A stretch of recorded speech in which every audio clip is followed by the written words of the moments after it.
week one is going to be based around just increasing motivation and just getting started. Yep. What's one thing that you wish that you knew when you first started training? When you first started, it could be training, diet related. When I first started training, funny you say diet, probably diet, because I'd go into the gym, lift weights for 30 minutes, an hour, and then I think that was all the session was. I thought growing muscle just resolved around that 30 minutes, that 60 minutes in the gym. That's the important stuff. Yeah. And I didn't think about what I was eating. Am I fueling before properly? Am I fueling after properly? Yeah. So I would say diet, actually. Yeah. No, I think that's... For me, it was around the intensity. Yeah. And actually, I'd turn up and I would train, and similar to you, I'd go in there, I'd lift some weights, but I kind of never really knew exactly what it took to see the results. So I would go in and I'd do a little bit, but it'd never be quite... Either enough or... Yeah. And I just thought that, as long as I'm going through the motions and I do 3 sets on legs or whatever I was doing, that was going to be enough. I just never saw the results until I started to really ramp that intensity up and just really push it. Yeah, that little bit of difference goes a long way. Yeah, it does. Yeah, absolutely. It's like that little 10% at the end. That's where the magic happens. Yeah, 100%. So this week is all about protein. Yeah. Now we've sent out the PDF to explain to everybody why protein is so important, but I guess what people probably want to know is a couple of little tips for how to increase the protein. It's all very well and good saying you've got to eat 1.5 grams per kilo of body weight. Yeah. But actually, what does that look like? How do you get your adequate amount of protein in? I would say for myself, I always keep it super simple and aim for 3 meals a day. Yeah. And then where I can, whether it be a protein bar, a protein shake, just them little supplements the word? Yeah. Them little boosts, if that makes sense. Or if I know I've had a long day at work and my shift's been super long and I've probably not hit that protein intake, I might double up on the scoop of protein powder.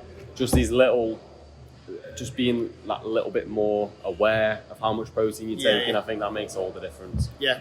I think that's, for me, it's about prioritising protein and just having it there in your head going, have I had enough? Looking at your dinner plate and going, I always say to my family, look at your dinner plate and go, that's the source of protein. Yeah. Tick it off in every meal. Yeah, absolutely. So what would you say then? What are the kind of things that you would eat to get that protein in there? Yeah, where do you go with it? What are your meals? I keep it super simple. Every single day I have eggs. Yeah. Every single day I try to have that protein shake. It's hard when you're on the go, but for dinner, I always try to have some form of animal protein. Mm-hmm. That sounds a super fancy way of saying I'll have chicken. Some meat. Or some meat, animal protein, yeah. That's really how I do. My mum does a lot of my cooking, so that kind of helps as well, a little bit. Yeah. So, but if I'm making it, that little bit of extra effort. So I build my meals around the protein. When I think about what I'm doing, I'm going to have some chicken. Okay, what's going with the chicken? Oh, well, I'll do, I don't know, a chicken curry, let's say, for instance. But it's always, it helps. From my point of view, it helps because actually the meat's my favourite part of the meal. So I have no problems hitting my protein, but I think that's because I do make like that little bit of effort to. Yeah, it's just become. It's not even. I wouldn't even say an effort anymore. It's habitual now. You don't even think about it. I just build my meals around the protein. Protein goes in first, and I think sometimes the hardest one could be breakfast. I've had clients say to me for years, "How do I get protein in at breakfast?" Eggs. Eggs. Yeah. Well, yeah. There we go. You get bored of one egg. You get bored of your scrambled egg. Do an omelette. Bored of your omelette. Fried. Poached. And if you again, people say, I haven't got time to make eggs in the morning. Just whisk them up the night before. Yeah. Literally, have them sat there in the fridge the night before. So all you have to do is turn your pan on, pop them in. I guarantee if you do it like that, you can get them done. You can get your eggs done before your toast pops up. Yeah. So, yeah. I like that. Yeah. I might take that myself. Have a bit of that one. Yeah. So Sam, for this week, zooming in on your fruit, your veg, getting your greens in. Is there any specific way that you make sure that you do hit your fruit and veg? Obviously, it's easy to go a day and you might have missed your 5 a day or something. Is there any specific way that you tackle daily? Yeah, so in that? First of all, my wife loves veg, so that always helps. But no, all jokes aside, I tend to I tend to look at my diet from the day before. I'll start to look at what am I doing tomorrow? What am I eating tomorrow? And if I'm looking a little bit kind of lean on the veg side, which does happen sometimes. If you're on the go a lot, it's very easy to do. I'll go to Aldi or wherever and just buy a massive salad. Yeah, and then and that you get 2 or 3 portions in there, and then you've only got to make up another 2. Yeah, there's 2 more portions then, which is just easy to do. It's doable when you get home from a long day. Even if you skip it in the morning, even if you haven't had any, if you haven't had any for your breakfast, it's still easy to get 5 portions in over 2 meals. It's just pretty simple, isn't it? It's not that hard. When you start to get your head into it, and when it starts to become that, again, we spoke about this before. When it starts to become habitual, it becomes a little bit easier. I know the other things that you can do. Some of my clients before have had like carrot sticks as a snack, cucumber sticks, true. Just little things like that. Just don't complicate it. Just make them simple decisions and small wins, aren't they? That's keep it simple. Yeah. What about you? I would say, similar to you saying your wife loves veg, I love broccoli, and I know that is the most classic bodybuilder diet, the chicken, rice and broccoli. But no, I don't just eat chicken, rice and broccoli, but I adore broccoli, so I probably end up eating that 3-4 times a week, and it's always either with dinner or lunch. Yeah. So I know that doesn't cover my entirety of fruit and veg. I eat a banana every morning. I always try and take an apple or a pear, or even my girlfriend's got me into plums at the minute. Some kind of handheld fruit I can throw. Is it plum a fruit? Yeah. I hope so, yeah. I never know with the seeds these days. Anyways, getting off topic. I always take a piece of fruit from the fruit bowl. What is it they always say as well? The fruit bowl is the quickest snack. Yeah. So I always just take something with that as I go to work. So having a fruit bowl, having a fruit bowl, having it set out in front of you. That's a simple way. Yeah. No, I like that. You can just grab and go. And again, do you know what? I didn't even think about a fruit bowl because we've just got one at home. It's just there. Yeah, because you never had to think, do we need one? Yeah, it's just there now. Now, I have to be honest with you. People talk. I talk to a lot of people about this. I actually don't really enjoy eating veg. No, I don't. I don't like it particularly. I can chop it up so small that you don't. No. I eat it because I know it's good for me. Yeah. And I have had a client in the past who said to me, "I just don't like veg." I said, "Well, neither does my daughter, but she eats it anyway." Eats it. Yeah, it's quite. It becomes almost like we can get into this kind of childlike way of eating. Oh, well, I only eat the things that I really enjoy. Well, the problem with that is that we've all ended up in this kind of way of eating now, just the hyper palatable foods. Yeah. So when you're eating, if you've got a pizza there, or a plate of broccoli next to some chicken, well, of course we want to eat the pizza more. Yeah. That's kind of almost goes without saying. But we're not talking about what we want at this point now. We're trying to break some habits. So it's a little bit, for me, this is going to come down to the guys in the 6-week course, just making those right choices, even though it might not be... You'll feel better after it as well. You'll feel better after it. It might not be what they want to do in the moment, but you'll never regret eating a bad meal afterwards. No, never regret a head of broccoli, will you? Well, we'll leave that where it is, I think. So we're getting now towards kind of like the midway point of the 6-week course. We often find that at this point, this is when people's motivation starts to kind of drop off a little bit. It was all really mega exciting to start off with. We've all got into the gym and we've gone through that bit where we're all a little bit sore and achy, and we've come out the other side. Everyone's feeling good, but then, like you say, once you've got over that initial kind of it being really exciting, that motivation can start to drop. Yeah. What would you say to everybody? What would be your thing, your tip, if you like, or to keep that motivation going? I think I have two. A bit like they say, obviously, with the honeymoon phase, going to the gym, like starting anything, a new hobby, it's super exciting at first, and like you say, naturally you are going to lose a little bit of momentum or motivation. I think the two things is remind yourself why you're doing it in the first place. It sounds super simple, but going over your goals, the reason why you signed up in the first place. And then I think the second thing is, say you've made a friend during the program, or you've joined with somebody, hold each other accountable. Send your friend a text. How are you getting on with this? Or I might be struggling with this a little bit. How are you managing this? Just kind of keep pushing each other. Yeah, I like that. You'll always have to lean on someone a little bit and let them lean on you a little bit. And yeah, that's probably what I would say myself. Yeah, I like that. What about you?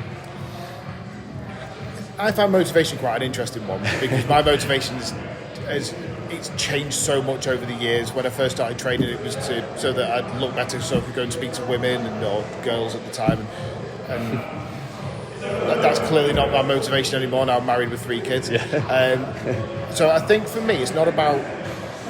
Motivation's a really interesting one, because I think a lot of motivation is external. So a lot of people's motivation will come into it and they'll say, I want to get in shape for a holiday, or they're getting married, or they're going on, they've got the Christmas do coming up. That'll be a big one this time of year. Yeah. All these kind of external factors, all these external motivations.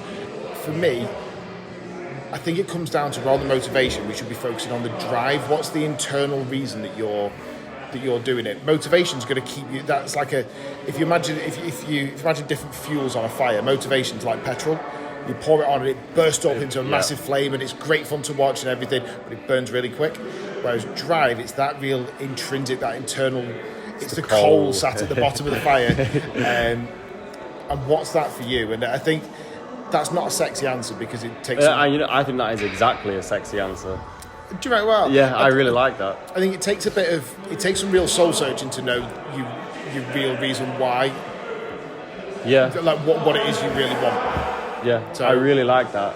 Yeah, that'd be a really nice way of definitely go back to the core reason. Find that core reason. Yeah.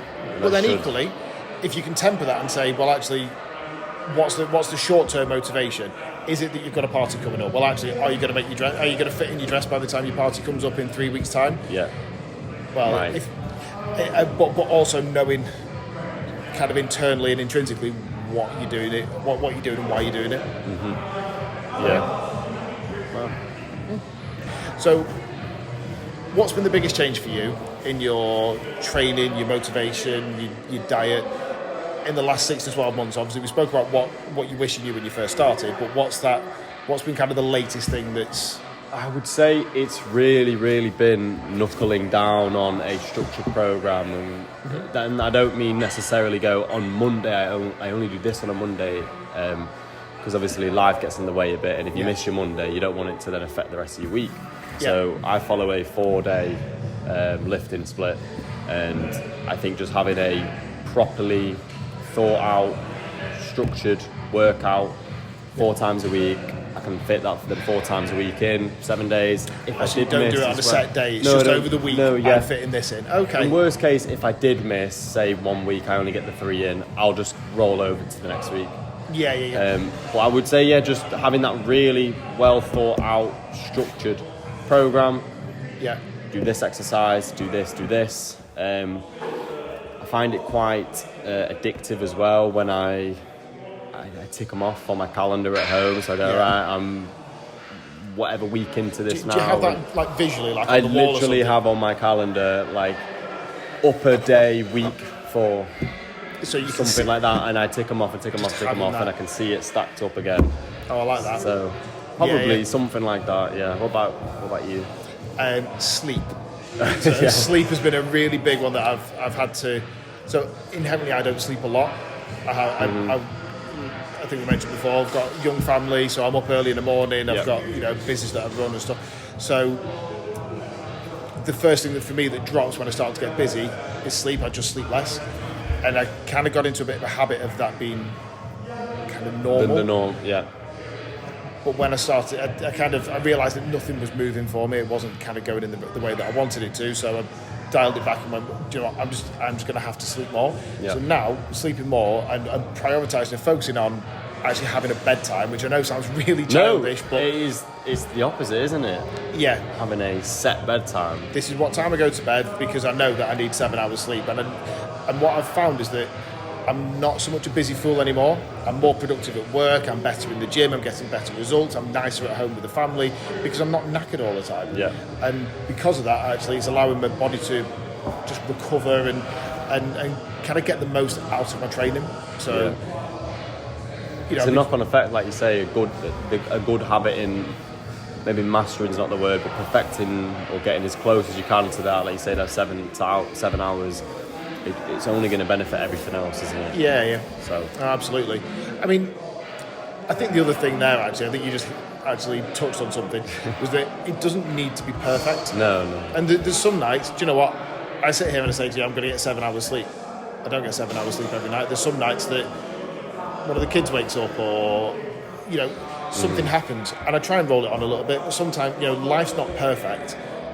And I think you mentioned obviously about having a really structured plan, but being able to roll it on when it hasn't worked out. When you need to. So it's almost, I think we're touching on the same thing here, that it's having structure, but with flexibility being as well. A bit more, and adapting on the spot a little bit, and then thinking ahead when you can, and definitely. Quick question though, do you nap? I'd love to nap, and I can nap. If you had the time. If I could sleep on a washing line, I can sleep at any point. Oh, really? Yeah, absolutely. Unfortunately, I don't get the opportunity to very often. So, I mean, you strike me as a napper. You know what? I am not a napper until recently, and starting work early. If you 5:30 in the morning starts, I come home after lunchtime, and I am out for 20 minutes to an hour and a half sometimes, and. Yep. So I guess if I can get it in, I will. And if my body feels like I really need it, there's been days when I'm like, I need to sleep. Yeah. So when appropriate, I guess. Just listening to my body. Yeah, that's definitely the way. I never go, I'm definitely doing this today. I'll see how I feel later on. Just what happens. So I've read a bit of a thing about taking naps, because this is what I enjoy reading.